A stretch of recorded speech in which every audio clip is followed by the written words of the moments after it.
आज गुरुवार. सर्वप्रथम आता उद्यापासून दिवाळी सुरू होते. सर्व भक्तांना दिवाळीच्या श्री स्वामी समर्थ आरती व सेवा मंडळ या परिवारातर्फे शुभेच्छा देतो सर्वांना. दिवाळी म्हणजे प्रकाश पर्व, आनंद पर्व, समृद्धीचं पर्व असं म्हणतात. त्यामुळे ह्या दिवाळीमध्ये जास्तीत जास्त आपण आनंद कसा घेता येईल याचा सगळ्यांनी प्रयत्न करायचा आहे. दुसरं, त्याच्यामध्ये सर्व भाविकांनी शांततेत हा सण पाळायचा आहे. श्री स्वामी समर्थ. मी आता आपल्या मंडळाचे अध्यक्ष श्री दादा महाराज यांना व्यासपीठावर आमंत्रित करतो. तसेच स्वामी मार्गातील ज्येष्ठ अधिकारी श्री नगरकर काका, श्री रानडे काका आणि मंडळाचे संस्थापक सदस्य PR कुलकर्णी काका या सर्वांना व्यासपीठावर यायची विनंती करतो. श्री स्वामी समर्थ. आज गुरुवार. आजचे आरतीचे आणि महाप्रसादाचे जे काही मानकरी आहेत ते आपले नव्यानेच मंडळाशी जोडलेले श्री वैभव दत्तात्रय पाटणकर आणि त्यांच्या पत्नी मेघा वैभव पाटणकर या दोघांच्या तर्फे आज स्वामींची आरती आणि महाप्रसादाचं नियोजन केलेलं आहे.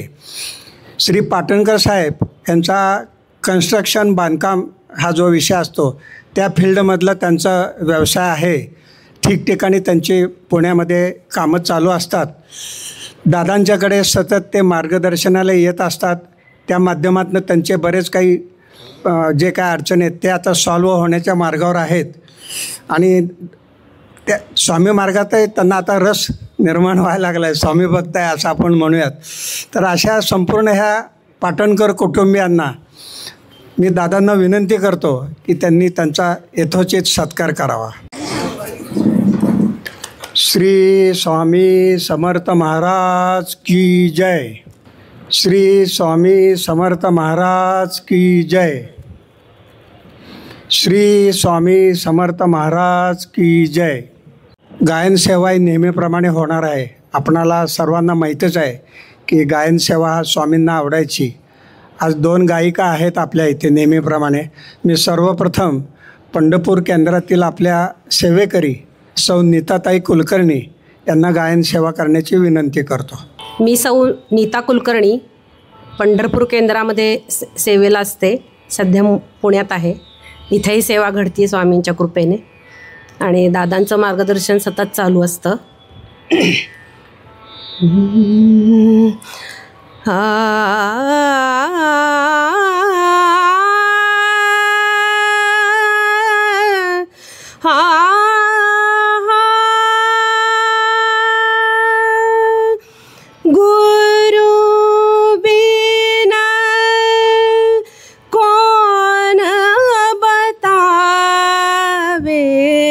बाट गुरु बिना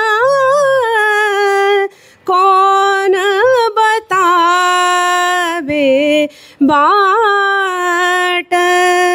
बड़ा बिकट यह घाट गुरु बिना. बड़ा बिकट यह घाट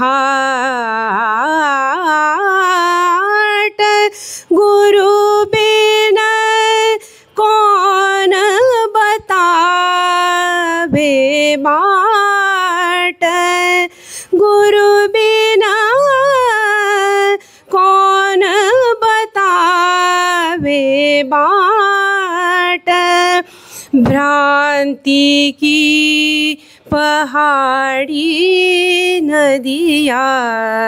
भ्रांति की पहाड़ी नदिया. बीच में अहंकार की लाट. बीच में अहंकार की लाट. बड़ा बिकट यह घाट गुरु बिना. बड़ा बिकट यह घाट गुरु गुरु बिन कौन बतावे बाट, गुरु बिना कौन बतावे बाट। कहत कबीर सुनो भाई साधो, कहत कबीर सुनो भाई साधो, कैसे तरे यह घाट, गुरु बिना कैसे तरे यह घाट, गुरु बिना कौन बतावे बाट, गुरु बिना कौन बतावे बाट।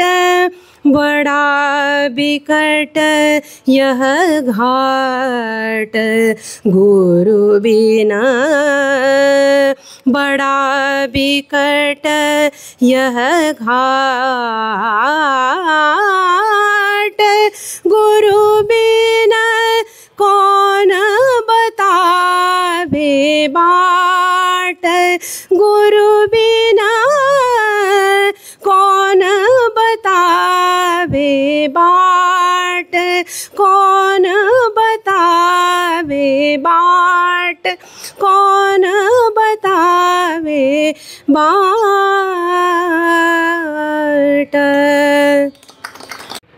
आता मेंदळे ताई यांना मी विनंती करतो व्यासपीठाकडे यावं. सावधान सावधान वाचे बोला दत्त नाम, सावधान सावधान 10 वर्षे बालपण 20वे वर्ष तारुण्य, अंगी चढे अभिमान नसे स्वरूपाची जाण, सावधान सावधान 30ची होय भरती, कन्या पुत्र लाभ होती, त्यांचीच पडे भ्रांती नसे स्वरूपाची स्थिती, सावधान सावधान 40 वर्षे झाली डोळ्या 40शी आली, नेत्रांची भूल पडली येता न दिसे जवळी, सावधान सावधान 50ची होय भरती, दंत पंक्ती हालती, श्याम केस शुभ्र होती, त्याला म्हातारा म्हणती, सावधान सावधान 60ची बुद्धी नाठी, हाती घेऊनिया काठी, वस वस लागे पाठी, त्याला हासती पोरटी, सावधान सावधान 70च्या विवंचना, मग होती यातना, बसलिया उठवेना, उठलिया चालवेना, सावधान सावधान 24 मिळून 80, मग झाला वेशोवेशी, जलविन मत्स्य जैसा, जीव होतो कासा 20, सावधान सावधान 9वावरी दिले पूज्य, तिथे राहिले पूज्य, म्हणतसे माझे माझे, आता कोण आहे तुझे, सावधान सावधान राजहंस उडून गेला, देह कोरडा पडला, जन म्हणती मेला मेला, मोठ्या आनंदाने गेला, सावधान सावधान वाचे बोला दत्त नाम, सावधान सावधान. श्री स्वामी समर्थ. श्री स्वामी समर्थ. आपण सामुदायिक जप घेऊ सुरुवातीला. इच्छित दाता सकल कार्य सिद्ध करता, सकल दुःख हरता, श्री स्वामी समर्थ नमो नमः स्वाहा. इच्छित दाता सकल कार्य सिद्ध करता सकल दुःख हरता श्री स्वामी समर्थ नमो नमः स्वाहा. इच्छित दाता सकल कार्य सिद्ध करता सकल दुःख हरता श्री स्वामी समर्थ नमो नमः स्वाहा. इच्छित दाता सकल कार्य सिद्ध करता सकल दुःख हरता श्री स्वामी समर्थ नमो नमः स्वाहा. इच्छित दाता सकल कार्य सिद्ध करता सकल दुःख हरता श्री स्वामी समर्थ नमो नमः स्वाहा. इच्छित दाता सकल कार्य सिद्ध करता सकल दुःख हरता श्री स्वामी समर्थ नमो नमः स्वाहा. इच्छित दाता सकल कार्य सिद्ध करता सकल दुःख हरता श्री स्वामी समर्थ नमो नमः स्वाहा. इच्छित दाता सकल कार्य सिद्ध करता सकल दुःख हरता श्री स्वामी समर्थ नमो नमः स्वाहा. श्री स्वामी समर्थ.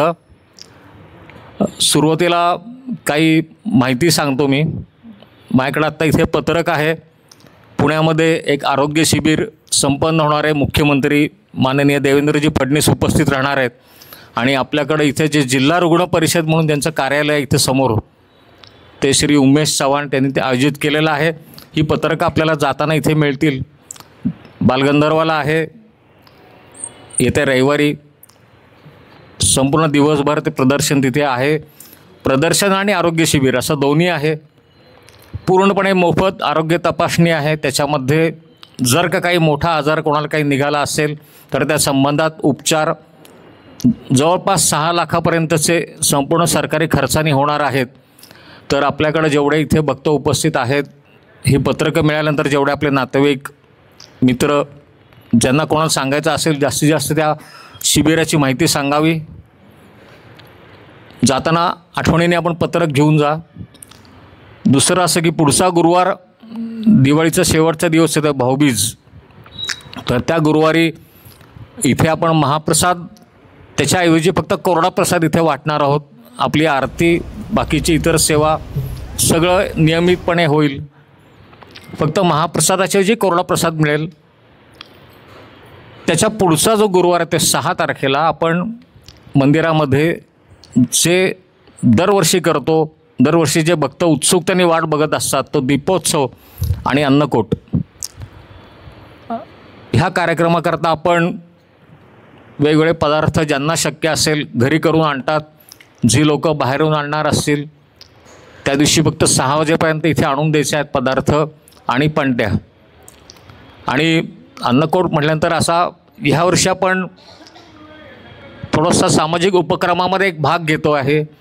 तो असा की त्या दिवशी नगरजवळ एक आष्टी म्हणून छोटंसं गाव आहे आणि त्या गावामध्ये अनाथ विद्यार्थ्यांचं एक वसतिगृह आहे जिथे 100च्या वर अनाथ मुलं सांभाळली जात आहेत, गरीब मुलं सांभाळली जात आहेत. आणि आत्ता परवा आमचं बोलणं झालं की बऱ्याचशा प्रमाणात धान्याचा तुटवडा येतो. तर आपल्याकडं अन्नकूट आपण ज्या दिवशी करणार आहोत तर त्या दिवशी त्यांना पण धान्य पण सुद्धा देणार आहोत.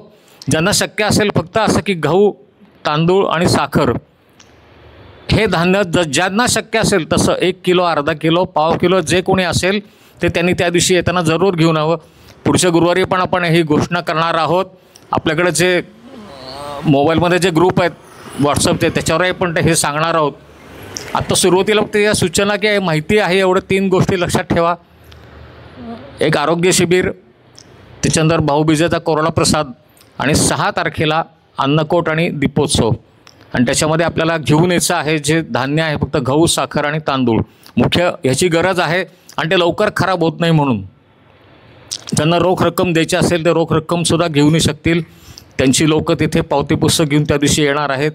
इथे ते बसतील, त्यांच्याकडे आपण रोख रक्कमसुद्धा देऊ शकू. आता दिवाळी, अन्नकूट, दिवाळी हा जो दिवाळी म्हणलं की सगळीकडं आनंदाची लहर. आत्तासुद्धा नुसतं दिवाळी म्हणलं तर थोडंसं वातावरणात हलकेपणा आला बघा, वारं सुटलं लगेच. मगाचपासून जो खूप उकाडा होता नेहमीप्रमाणे जे अनुभव किंवा जे भविष्य जे सांगितलं होतं, पाऊस पडणार आहे 4 दिवस 5 दिवस 6 दिवस जे काय असेल, थोडासा काल पडलाही म्हणतो बाहेर, पुण्याच्या बाहेर. पण दिवाळी म्हटल्यानंतर वातावरणात बदल सुरुवात होती ती नवरात्रापासूनच होती. आणि एक चैतन्य, आदिशक्ती जे चैतन्य आहे त्याचा तर पूर्ण रूप आपल्याला दिवाळीमध्ये अनुभवायला मिळतं. कारण परमात्माची जी 4 महिन्याची जी विश्रांती आहे, जी योग निद्रा आहे, त्याच्या समाप्तीचा काळ आलेला. प्रत्यक्षात परमात्मा ते योग निद्रेतनं बाहेर येतात म्हटल्यानंतर वातावरण तर बदलणारच. पहाटेपासून एक आनंद आल्हाददायक असं वातावरण, त्या वातावरणात सुरू झालेली काकड आरती कोजागिरीपासून ती सुरू होती. आता ह्या एकादशी, आज ह्या दिवाळीची समाप्तीपर्यंत ती सुरू राहते.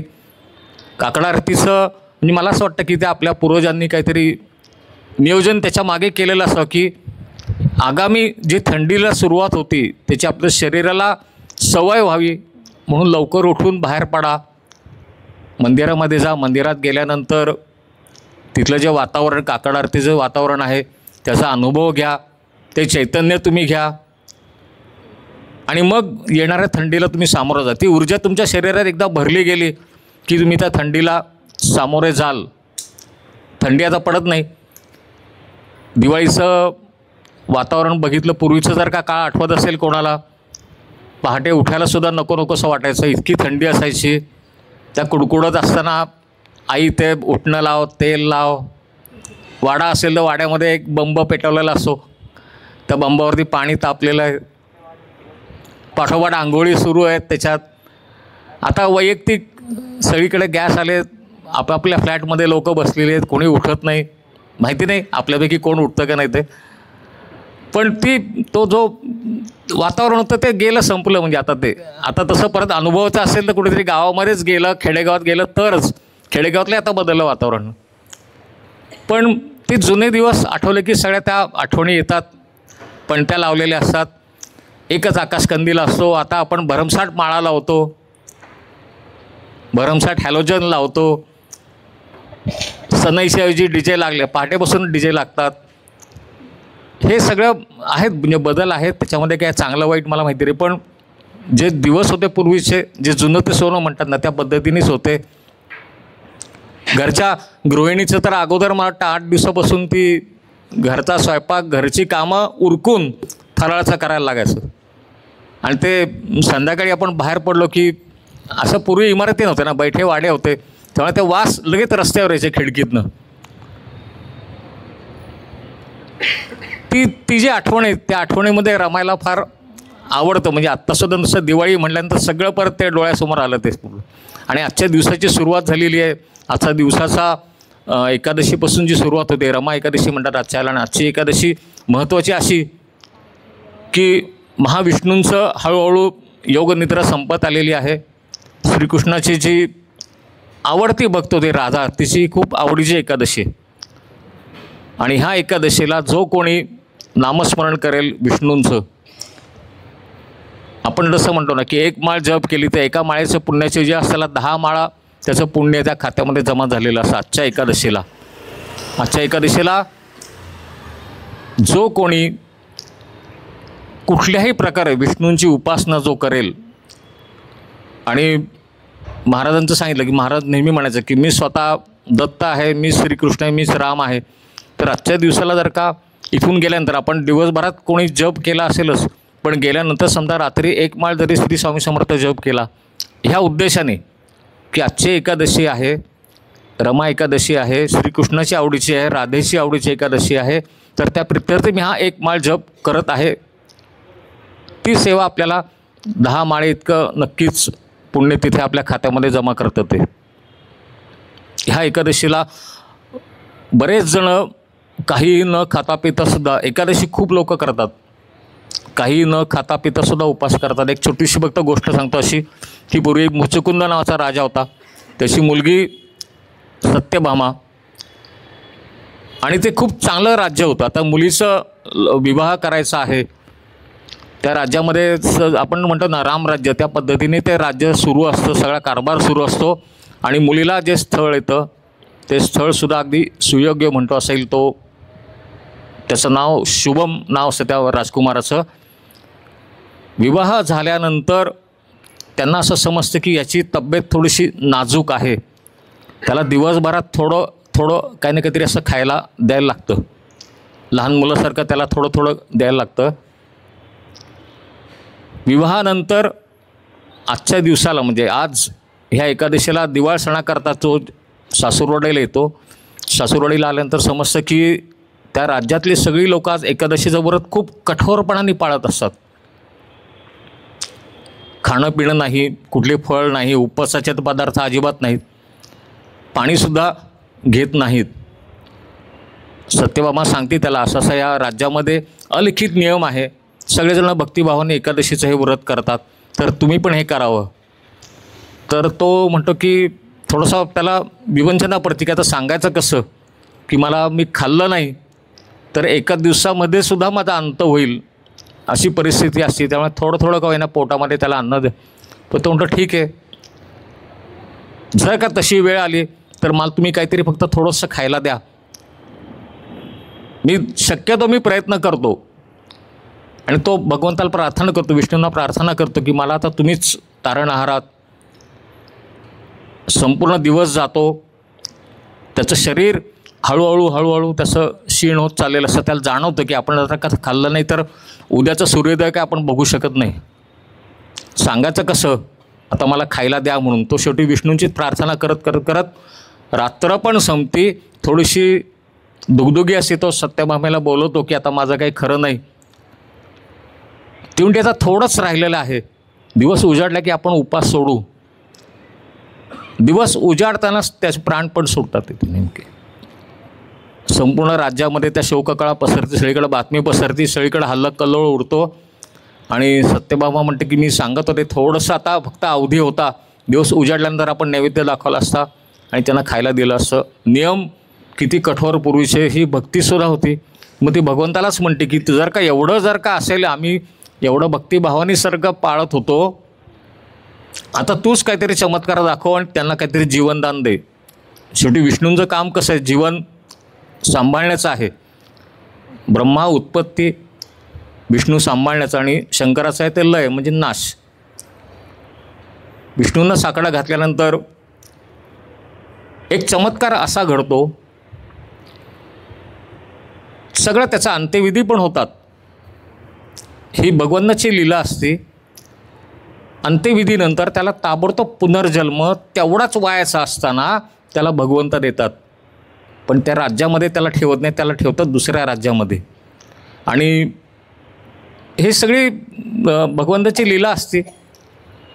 तिथून उचललं म्हणजे मृत्यू तर झालेला आहे, दुसरा जन्म पण दिलेला आहे त्याला. आता फक्त ह्यांचं मिलन कसं घडवून आणायचं ते राजऋषी जे असतात, प्रत्येक राजाकडं कोण ना कोणते असे ऋषीमुनी असतात. त्यांच्या स्वप्नात भगवंत सांगतात की मी त्या शुभमला मी दुसरा जन्म दिलेला आहे आणि तो अमुक राज्यामध्ये आहे, तू फक्त तिथे जाऊन मुद्दामून तू शोध घेत गेलो असं त्याला सांग. आणि ते ऋषी त्याप्रमाणे शोध घेत जातात. बघतात तो खरोखरीच तो जो गेलेला असतो तो त्या राज्यामध्ये तिथे त्या सिंहासनावर त्यांना बसलेला दिसतो. ते त्याला सांगतात अमुक एक आहे, तू ह्या राज्यामध्ये त्यावेळेला तो होतास, अमुक दिवशी तुझं मृत्यू झालेला आहे, पण केवळ विष्णूंची सेवा केल्याने तू एकादशीची उपास जो धरला होता, कुठल्याही हेतूनी नाही, मनाने तू ते स्मरण करत होता, ते पुण्य तुला मिळालेलं आहे. आणि त्या पुण्याच्या बळावर तुला दुसरा जन्म मिळालेला आहे. आणि सगळं स्वतः भगवान विष्णूंनी मला दृष्टांत देऊन सांगितलेलं आहे. तर तुला त्या राज्याचं स्मरण आत्ता नसेल, पण मी जेव्हा तुला सांगतोय तुला ते स्मरण येईल आणि सत्यभामेची तुझी गाठ नक्कीच पडेल.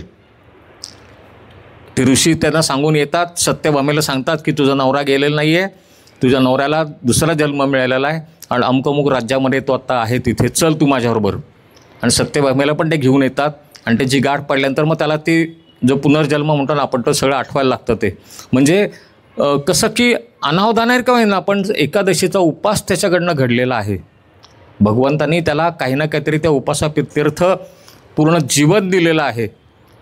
मग आपण एक माळ जसं म्हणलं ना की सेवा केली की कुठं ना कुठेतरी भगवंत पाठीशी उभा राहतोच. तो देवावरती पूर्ण विश्वास ठेवा. देव कुठं ना कुठंतरी आपल्याला मदत करत असतो. आपल्याला फक्त कळतं की काही काळात ताबडतोब एखादा संकट आल्यानंतर मला दुसऱ्या दिवशी त्याच्यावर उपाय मिळाला पाहिजे.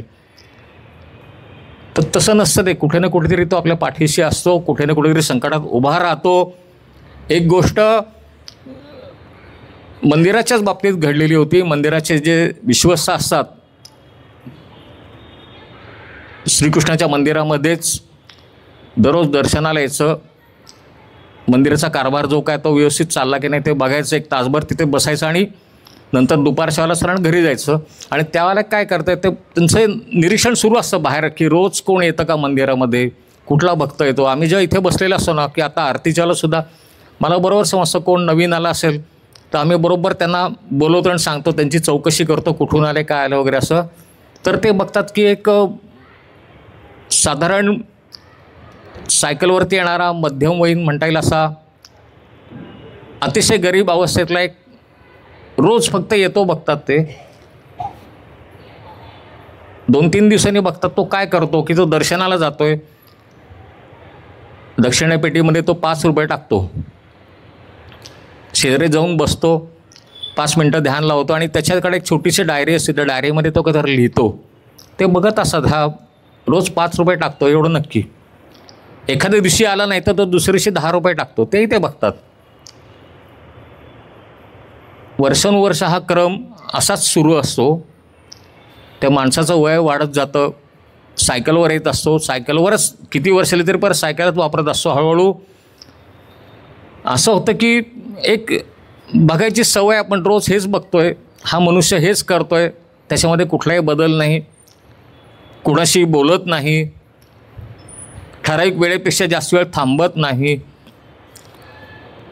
एक दिवस मात्र असं घडतं की सगळं करून झाल्यानंतर तो मनुष्य तिथे रेंगाळायला त्याला दिसतात. ते विचारतात की बाबा एक विचारू का, मी वर्षानुवर्ष हे बघतोय, तुम्ही इथे येता, इथे 5 रुपये त्या दक्षिणापेटीमध्ये टाकता, म्हणजे दिवस बदललेत, आता 5 रुपयाची किंमत 10 रुपये, 10 रुपयाची किंमत 100 रुपये, तरी पण तुम्ही ते 5 रुपयेच टाकता. तुमच्या वहीमध्ये तुम्ही काहीतरी लिहून ठेवता आणि तुम्ही निघून जाता. आज असं काय घडलं की तुम्ही इथे बसलायत, तुमचा चेहराही मला उतरलेला दिसतोय, काही असेल तर सांगा, अडचण असेल तर सांगा. ते म्हणतात, तुम्ही म्हणता ते बरोबर आहे, मी पण तुम्हाला बघत असतो नेहमी, जसं तुम्ही मला बघितलं तसं मी पण तुम्हाला बघत असतो. आणि मी मनाशी असा निश्चय केला की मी फक्त रोज 5 रुपये, मला किती जरी उत्पन्न झालं कमीत कमी 5 रुपये तर मी त्या पेटीमध्ये टाकीन. आणि त्या पहिल्या दिवसापासून मी इथे लिहून ठेवलेलं असतं, त्या वहीमध्ये लिहिलेलं आहे माझ्याकडं, कधीपासून मी येत होतो आणि इतके वर्ष झाली तरी मी ते तेवढेच टाकतो. आज अशी वेळ आली की माझ्या आता मुलीचं लग्न आहे म्हणले, माझ्या घरात नुकतीच चोरी झाली. जे काय थोडंफार मी साठवलेलं होतं 30-40 हजार रुपये ते चोरी झाले. आता मी पैसे आणायचे कुठून? मी भगवंताला सांगत होतो की आता भगवंता, मी इतके वर्ष तुझ्याकडं काहीच मागितलं नाही आहे, आता जर का असं आलं, लग्न ठरलेलं आहे, मला खर्च आहे, तर कुठून तरी मला मदत तू देशील, ह्या आशेने मी थोडं इथे रेंगाळलो. इतके वर्ष मी काही मागितलं नाही. तर ते जे विश्वास असतात ते सांगतात की तुमचा हा जो विश्वास आहे तो भगवंत नक्कीच म्हणले काहीतरी तुम्हाला मदत करेल, तुम्ही निर्धास्तपणे जा घरी, काहीतरी आपण ह्याच्यातनं मार्ग काढू. घरी गेल्यानंतर त्यांना चैन पडत नाही, ते विश्वास जे असतात त्यांना चैन पडत नाही की हा बिचारा रोज 5 रुपये तिथे ठेवायचा, त्या पेटीमध्ये टाकायचा, आणि आज त्याच्यावर अशी वेळ आली तर आपण काही त्याला मदत करू शकत नाही. 30-40 हजार रुपये कुठल्या काळामध्ये असतील, समजा एक 20 वर्षापूर्वी 40 हजार पण मोठे वाटत होते. काय करायचं अशा ह्याच्यात त्यांना रात्रीच्या झोपेमध्ये स्वप्न पडतं की 5 रुपयाची नाणी आपण स्वतःच मोजत बसलो आहे. मोठी पेटी उघडली आहे, त्यातनं नाणी मोजत बसलो आहे. ती नाणी काय संपत नाहीत ते पेटीतली. सकाळी उठल्यानंतर त्यांच्या डोक्यामध्ये असा विचार येतो की भगवंतानी असं तर दाखवलं नाही, दक्षिणा पेटीमध्ये जे काय असेल तू त्या माणसाला दे म्हणून.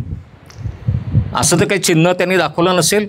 ज्या अर्थी दक्षिणा पेटी आपल्याला दिसली आहे, आपण ती नाणी मोजतो असं दिसलं आहे, तर त्याचा अर्थ बहुतेक आपण भगवंतांनी असं सांगितलं असेल की तू ही मदत त्या माणसाला दे. त्यांच्या मनामध्ये ती कल्पना येते. दुसऱ्या दिवशी त्या माणसाला ते विचारतात, बाबा तुम्ही कधीपासून येत होता या मंदिरामध्ये, तुम्हाला आठवत आहे का? तो म्हणतो, हो आठवत आहे, इतके वर्ष झाली. ती तारीख सांगतात, त्या तारखेपासून ते म्हणतात बरं ठीक आहे. घरी येतात, त्या तारखेपासून आजपर्यंतचे किती दिवस झाले असतील, त्याप्रमाणे ते गुणिले 5 हिशोब करतात. बाबा काय 5 रुपयेपणे 36-40 रुपये जे काय असतील ते झालेले आहेत. आता त्याच्यावरती समजा त्यांनी बँकेत ठेवलं असतं, एवढं व्याज झालं असतं. 70-75 रुपयेपर्यंत आत्तापर्यंत ही रक्कम झालेली आहे. त्यांच्या मनामध्ये कल्पना येते.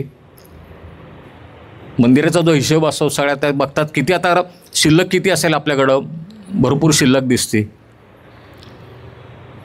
स्वतः तिथले प्रमुख असल्यामुळे ते काय करतात 75,000 रुपये त्याच्यातनं त्या मंदिराच्या खात्यातनं काढतात. दुसऱ्या दिवशी तो जो मनुष्य येतो त्याच्या हातामध्ये ते पैसे ठेवतात. ते पैसे बघितल्याबरोबर त्या माणसाला एकदम इतका आनंद होतो. तो म्हणतो हे कसे काय, हे कुठले पैसे तुम्ही मला देताय? ते म्हणतात अरे तुम्ही जे 5 रुपये इथे देवाकरता जे टाकत होतात दररोज, ते 5 रुपये आज त्या हिशोबाप्रमाणे जवळ 40-45 रुपये होतात आणि इतक्या वर्षाचं व्याज त्याच्यामध्ये आम्ही मिळून तुम्हाला हे पैसे देत आहोत. मंदिरातर्फे हे तुम्हाला भेट समजा, तुमच्या मुलीचं लग्न जो का असेल तो खर्च तुम्ही ह्याच्यातनं करावा. तर माणसाला खूप आनंद होतो. जसं तो म्हणतो की आता भगवंतच काहीतरी करेल, त्यामुळे खरोखरीच भगवंत त्याला मदत करतात. पण घरी गेल्यानंतर त्या माणसाच्या मनामध्ये परत असं येतं की अरे मी तर भगवंताला दिलेले पैसे आहेत आणि मी आता तेच पैसे मी परत कसे घेऊ. त्याच्या मनामध्ये द्वंद्व सुरू होतं आणि ते सुद्धा व्याजासकट. दुसऱ्या दिवशी तो परत जातो सगळे पैसे घेऊन, म्हणतो मला हे पटत नाही, म्हणतो हे काहीतरी चुकतंय. ते विश्वास असतात ते खूप मनाने त्याला सगळं समजून सांगतात की एक काम करा, तर तुला असं जर का असं काही मनामध्ये तुझ्या वाटत असेल, अपराधीपणा वाटत असेल, ते काम कर. हे व्याज जे आहे व्याज सोडून दे. व्याज सोडून दिलं तरी तुझ्या हातामध्ये 40,000 रुपये राहत आहेत. आज तुझ्या मुलीच्या लग्नाकरता तुला रक्कम तेवढी पुरेशी असेल ते तेवढं तू पैसे उसने म्हणून घे फार तर, आणि तू नंतर जेव्हा परत करशील त्याला परत कर. आत्ता हे पैसे घे. 75,000 नको, तुला व्याज नको ना, वरचे पैसे परत तू पेटीमध्ये टाक. आणि मग त्या दोघांनाही सुटकेचा निश्वास टाकते की दोघांच्याही मनासारखं झालं. भगवंतानी पण मदत केली. हे त्या माणसाच्या मनामध्ये जो देवावरचा जो श्रद्धा किंवा विश्वास जो होता तो सार्थ झाला. त्या विश्वासांनाही मनामध्ये आनंद झाला की चला आपण त्याला मदत केली. दोघांचाही उद्देश साध्य झाला. कुठल्या तरी रूपामध्ये म्हणलं ना, भगवंत कसा उभा राहतो आणि तो कशी मदत करतो. फक्त आपली श्रद्धा, संयम, विश्वास कायम पाहिजे. आणि ह्याच विश्वासाने जो आपण 6 तारखेचा जो कार्यक्रम ठरवलेला आहे की आपण त्या मुलांच्या करता आपण दिवाळी साजरा करतो आहे, त्या मुलांच्या करता पुढं वर्षभर ते धान्य स्वरूपात जर का आपण काही देऊ शकू तर जेवढं जास्तीत जास्त आपण द्यायचा प्रयत्न करणार आहोत. त्याप्रमाणे जास्तीत जास्त आपण धान्य इथे जमा करू. 6 तारखेचा 6 नोव्हेंबरला गुरुवार फक्त सगळ्यांनी लक्षात ठेवा. आपण सारखं त्यामध्ये सतत सांगणारच आहोत. आजच्या गुरुवारी मी इथे थांबतो. मला वाटतं पाटणकर साहेबांनी जो इथे अन्नदानाचं आज सेवा जी केलेली आहे, अन्नदानात त्यांचा जो सहयोग आहे, ते तर सगळ्यांनी जोरदार टाळ्या. त्यांच्या जे काय मनातली इच्छा असेल, जी काय मनामध्ये त्यांच्या मनोकामना असेल ती महाराज इथे पूर्ण करावी अशी मी स्वामींना प्रार्थना करतो. पुढचा आपला जो कार्यक्रम आहे पालखी सोहळ्याचा, आपले सेवेकरी इथे आल्यानंतर पालखी, ज्यांना पालखीबरोबर जायचं असेल त्यांनी जरूर पालखीबरोबर जावं आणि ज्यांना इथे महाप्रसाद घ्यायचा असेल त्यांनी इथे महाप्रसादाकरता थांबावं. स्वामींचा एकदा आपण जय जयकार करू आणि मग पुढच्या सेवेला सुरुवात करू. जय जय श्री स्वामी समर्थ. जय जय श्री स्वामी समर्थ. जय जय श्री स्वामी समर्थ. श्री स्वामी समर्थ अण्णा महाराज की जय. स्वामी